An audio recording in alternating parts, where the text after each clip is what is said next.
I'm about to ride. It's the KLH show, starring me, KLH. I'm telling you, you better hold on to something. Let's go! What's going on, Waterbury? It's me, your man KLH, back in your TV screen, here to save the day, 30 minutes at a time. Yeah. What is going on? So, we are back. I've been away for a couple of weeks, and I'm back. Me, you, the couch, kicking back, just kicking around a couple of thoughts, a couple of ideas, you know what it is. And I know that you folks have a lot of viewing choices out there. I'm getting comfortable, man. I know that you folks out there have a lot of viewing choices, and you made this one, and I appreciate you all for that choice. Please tell somebody. All you folks out there checking me out on YouTube, I appreciate you all as well. So what's going on? We got the Olympics still in effect. United States doing the damn thing. Go Team USA. Yeah. We are in the lead on the medals. We have more gold medals. We're doing the thing. China was ahead, or it was neck and neck, like within one medal at one point. And now we are ahead. We are doing it. Just last night, Misty, May, and Carrie Trainer. I know they have married names attached to that, but I don't remember all that. But they won the U.S. volleyball again. It's pretty spectacular, actually. 3 gold medals in a row. Out of all the matches in world competition they've ever played, they've only lost one single game. Not a match, but a game, or they call it a set. 42-1. Unbelievable. They are, without a doubt, the best women's volleyball team in the world. It'll be a long time before anybody else can even shine their shoes. Go USA! Also, track and field. We've been doing our thing. Usain Bolt owns the men's sprinting, but that's that. I'm proud of him. He's doing his thing. He's good for the sport and all. But we're doing it in a lot of different sports. Serena Williams slaughtered Anna Kournikova. You know who I'm talking about. She just beat her like a child. It was pretty unbelievable. USA doing the thing in the men's basketball, of course. Some teams give them a little bit hard time, but then they come through. Women's basketball, it's a good look for Team USA. Let's go. And today, I think women are playing Japan soccer. By the time this airs, the match may have already happened, so hopefully we got that handled. And let's keep it going. What else? I want to talk about some politics. Surprise, surprise. And the reason I wanted to talk about this subject today, which I'm calling dirty politics, is because I feel like I'm real animated today. Because there's a whole lot of nonsense going on out there in politics. I'm just checking my time here, which of course, live. Well, it's not live TV, but anyways, I'm a little okay. Dirty politics, that's the title. You watch TV and you see the politicians bickering back and forth. They're calling each other names. They're making all these claims. The other side says it's wrong. We get caught in the middle. We don't know if we're coming or going when it comes to what they're talking about. But what we do know is that the work we need them to do is not getting done. So I wanted to talk about it a little bit. I've been getting all these mailers at my house. Big, colorful, expensive, glossy print mailers. I've even gotten phone calls on my cell phone. And if it's not a friend or if it's not business, I don't want anybody calling my damn cell phone. So the person, I believe it was Chris, I don't even remember. I thought it was Chris Murphy. If I get another phone call from them, then Chris Murphy won't be getting my vote because I don't want no damn calls on my cell phone. And I wanted to show you folks some of the things that I've been getting in the mail, kick it around a little bit, and let you know what I think about this stuff. So, I'm going to try to show you some of this stuff. It's first one is from Elizabeth Esty. She is running for Congress. She's a Democrat. And the title of this mailer, and again, glossy, these are expensive to make. It's time for Washington to stop bickering and start getting things done. And on the back it says she opposes Tea Party efforts to gut Social Security and then Medicare to protect a woman's right to choose, which, you know, I have some issues with that. One of these days I did it once before, a show on abortion. I'm against abortion. And real quick, I think that a woman does have a right to choose, and her choice should be whether or not to have sex. Her choice should be whether or not to use birth control. I think that once a woman becomes pregnant, that it should no longer be her choice about whether to keep that pregnancy, that the choice is too late then. I'm going to get into it again heavy one of these days. Anyways, that's a little distraction. But this particular mailer seems, you know, good enough, fair enough, from Elizabeth Esty, who wants politicians to stop bickering and start getting things done. Sounds good, right? Problem is, she's talking out of both sides of her mouth. She's saying she wants to stop bickering. Yeah, I get these mailers in. A bigger one. This one is from, it's called the Friends of Elizabeth Esty. Bigger, more expensive. And the problem I keep on saying about them being expensive is the money that is being used on these things could be done to do good. This doesn't do a damn anybody any damn good except for the printer who made him. Okay? So this is from a super PAC, which is like a group of people who can spend $1 gazillion. They don't have to say who exactly they are, and they support candidates. And it's very unfair because essentially the person with the most money gets in your face more and can influence the election. I think it's a horrible thing in politics. And I believe there was a Supreme Court case. I want to say it was People United, and they won, essentially saying that corporations are people and that they can, under freedom of speech and freedom of the press, I think it's more freedom of speech, that they could say anything they want, spend all the money they want on political campaigns, so we get all these damn things at our house, which influences politics without having to say who you are. Okay, so Friends for Elizabeth Esty are talking about Chris Donovan, who's also running for Congress, and saying that he is the focus of a federal probe of corruption charges in his campaign. It says Chris Donovan's campaign is the target of a major FBI investigation that alleges his campaign accepted and tried to hide $27,500 in illegal contributions from interests that have business before him in the legislature. They have Chris Donovan's picture right at the top there. The implication is that Chris Donovan is corrupt. The problem is that it was somebody who worked on his campaign who took these illegal contributions. There has been no evidence whatsoever that Chris Donovan was to blame for this. Chris Donovan fired this person. He hired his own investigator to investigate it. The FBI has been in on this, has checked Donovan out. There's been no wrongdoing found, and yet the Friends of Elizabeth Esty, because she's not speaking out, she's complicit in this garbage.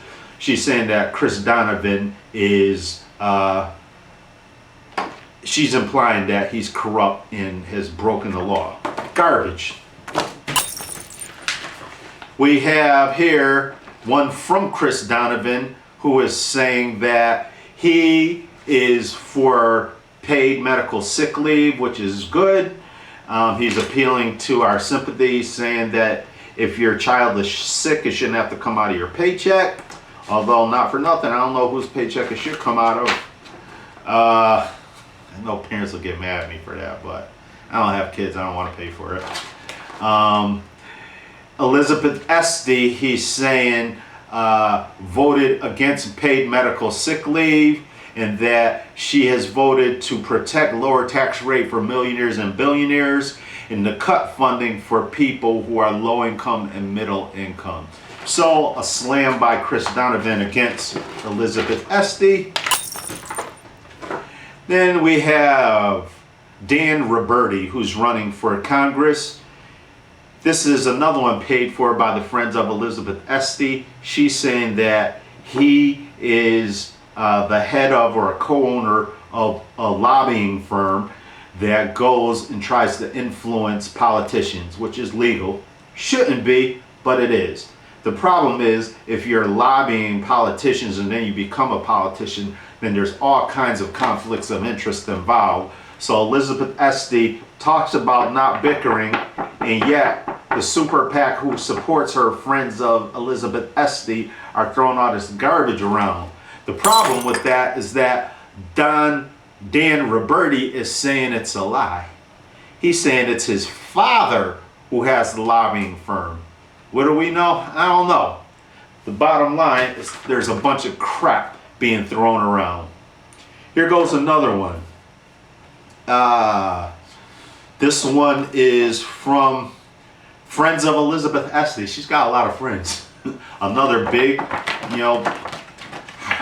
cardstock, glossy, expensive mailer that says illegal contributions influence buying a criminal scheme under FBI investigation. The problem is that this is a distortion. She has Donovan's picture on there implying that he's the one under FBI investigation. He isn't. He has not been charged with anything.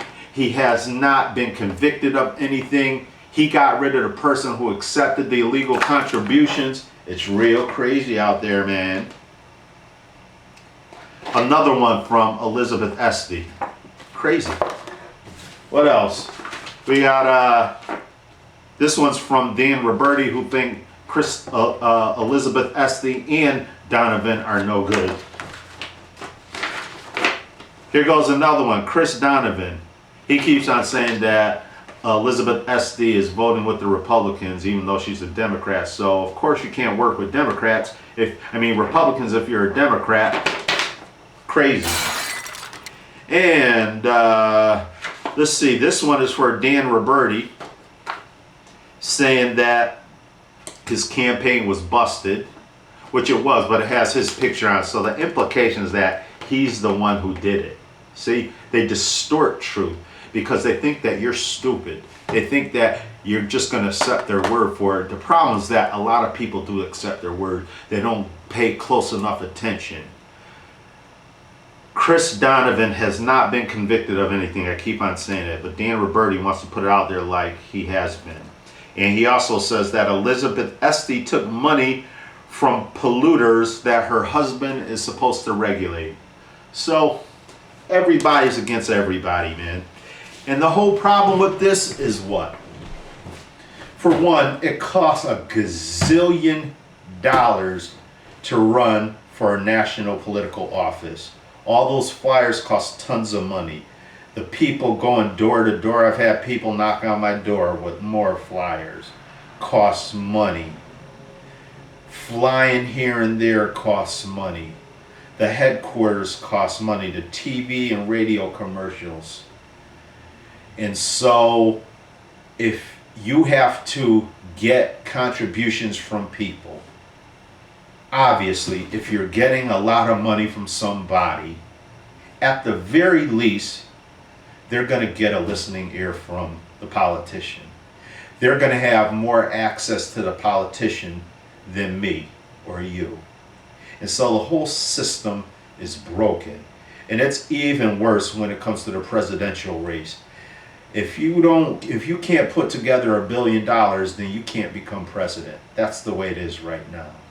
That's what each of these campaigns is going to have to raise in order to to succeed in the race for president.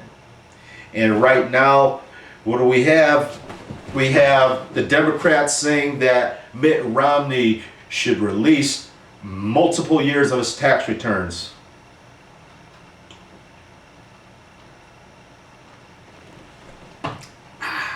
It's just water.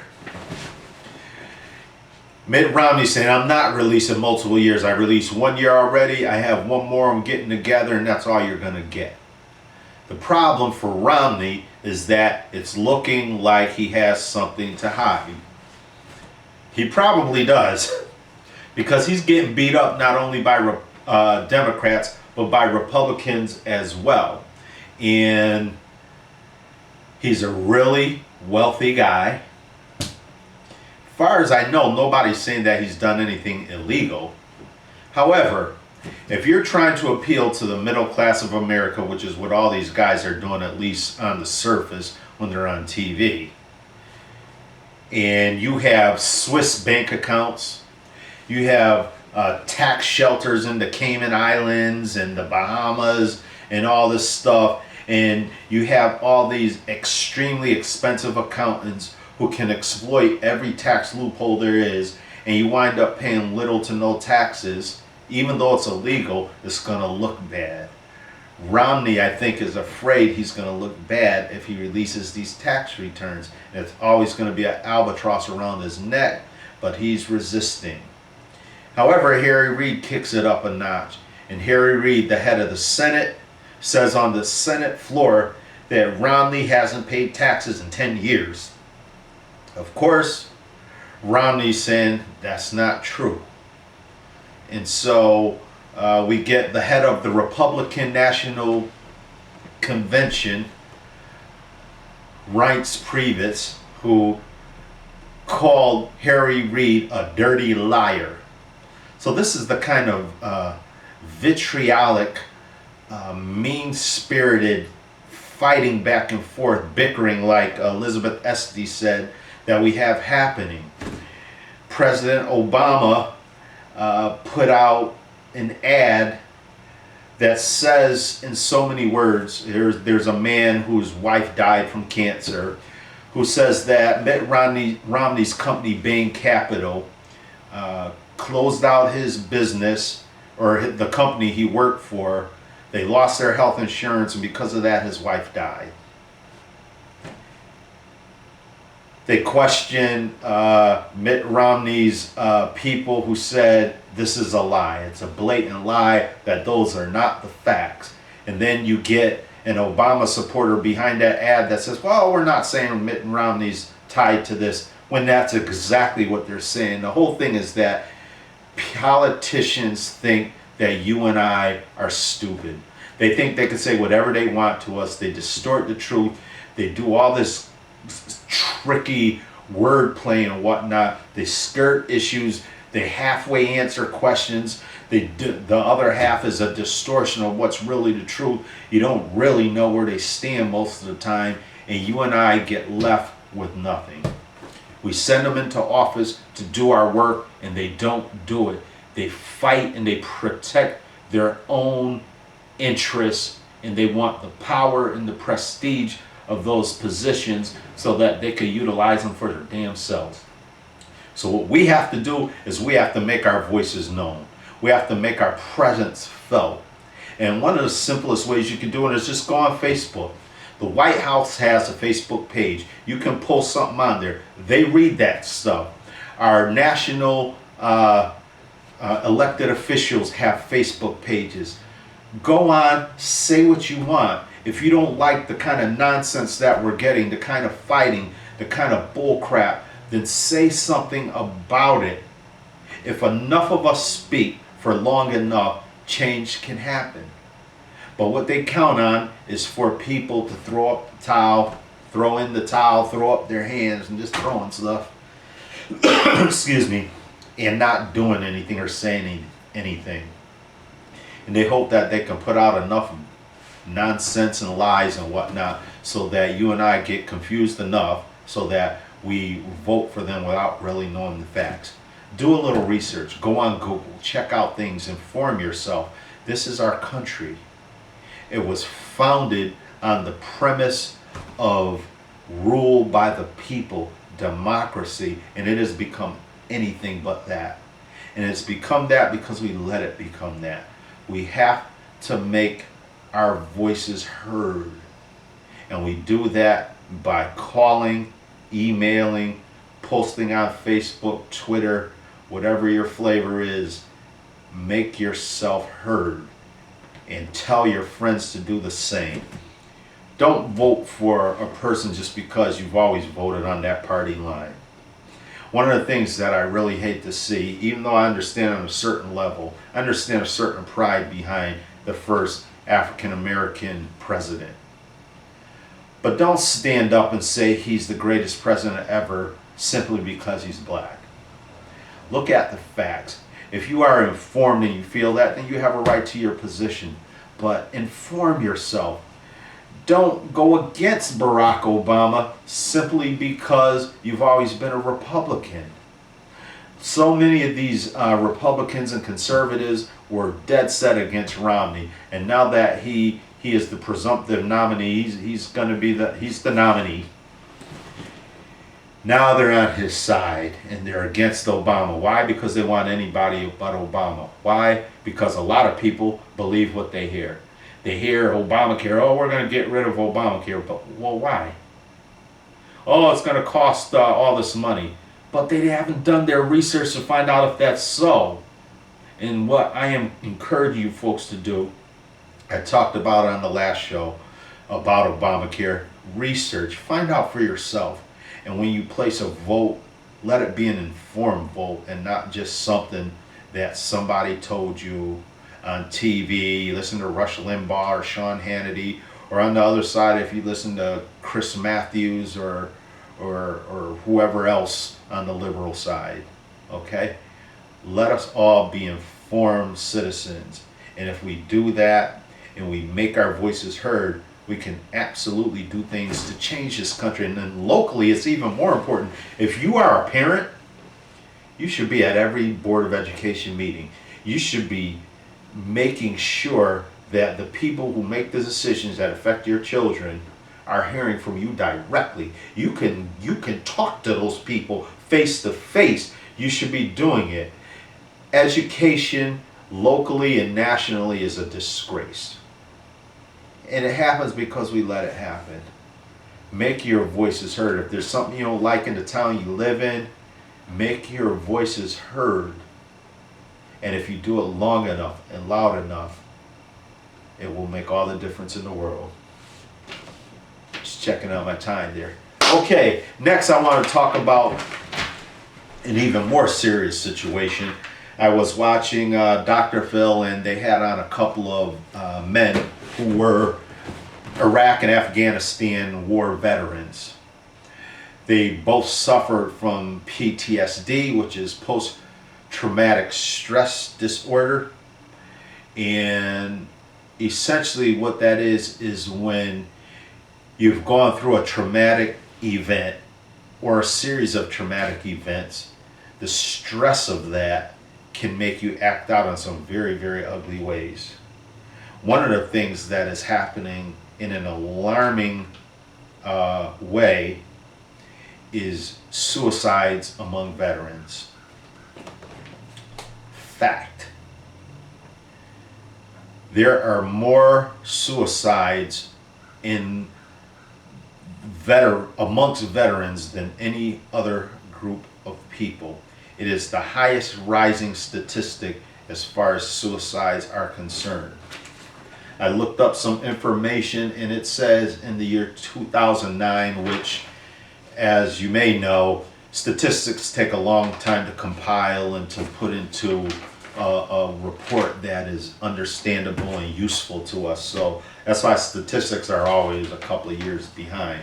So 2009, it says 1,868 veterans of wars, of these recent two wars, have made suicide attempts. 1,868 suicide attempts in that 1 year alone. And it's getting worse year by year.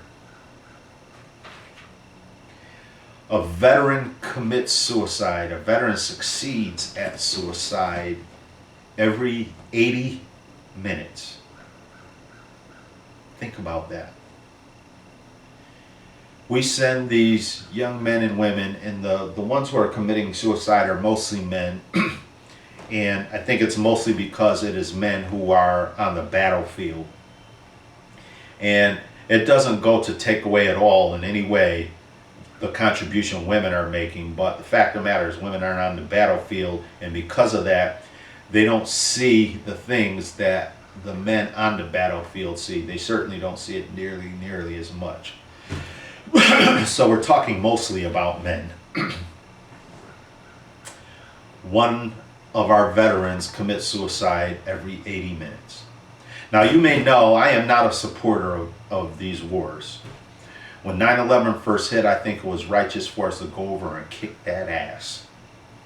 That's not what we're fighting for anymore. The purpose is so convoluted and confused right now. I honestly don't know if our leaders are even positively clear about what we're doing over here. I think it's largely a political issue where nobody wants to be responsible for what happens if we pull all our men out, and so we leave them in there because politically it's the easiest thing to do. I think that's really what's happening right now. So I don't support these wars. However, I do support the men and women who volunteer to serve this country. They're commanded to go over and fight these wars. They see horrible things. They are put together with a group of people who become their friends, their brothers, sisters. They're like family over there. And they are put in very extremely stressful situations, and then they go and see a buddy's legs get blown off, or a vehicle exploded and flip over and crush somebody else that they were just with 5 minutes ago, or they themselves get an arm blown off, or they have had to kill other people. If you're commanded to do whatever, you have to do it. And so they get to see a lot of innocent people, a lot of women and children killed as part of collateral damage, just the cost of doing war. So they see a lot of horrible things. They sacrifice so much over there. They come back, and a lot of them can't get a job. Homelessness is alarmingly high amongst veterans. And the stress gets to them. They're over there fighting, killing. All of a sudden, boom, their tour is over. They come back home, they get dropped off, and they're expected to just deal with it. They can't deal with it. They shouldn't be expected to deal with it. There is some care available, but it is not nearly what it needs to be.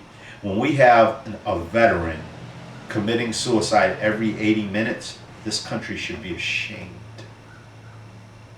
And we should not let it continue to happen.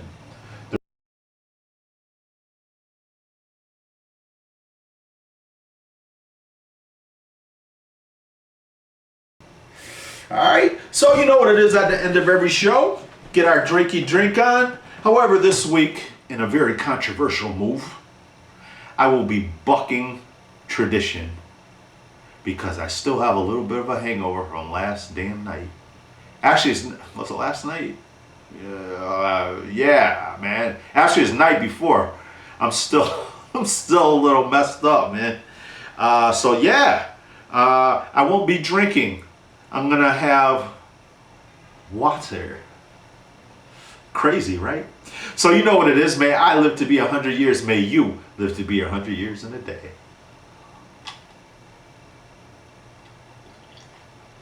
Just swallowed an ice cube. Peace.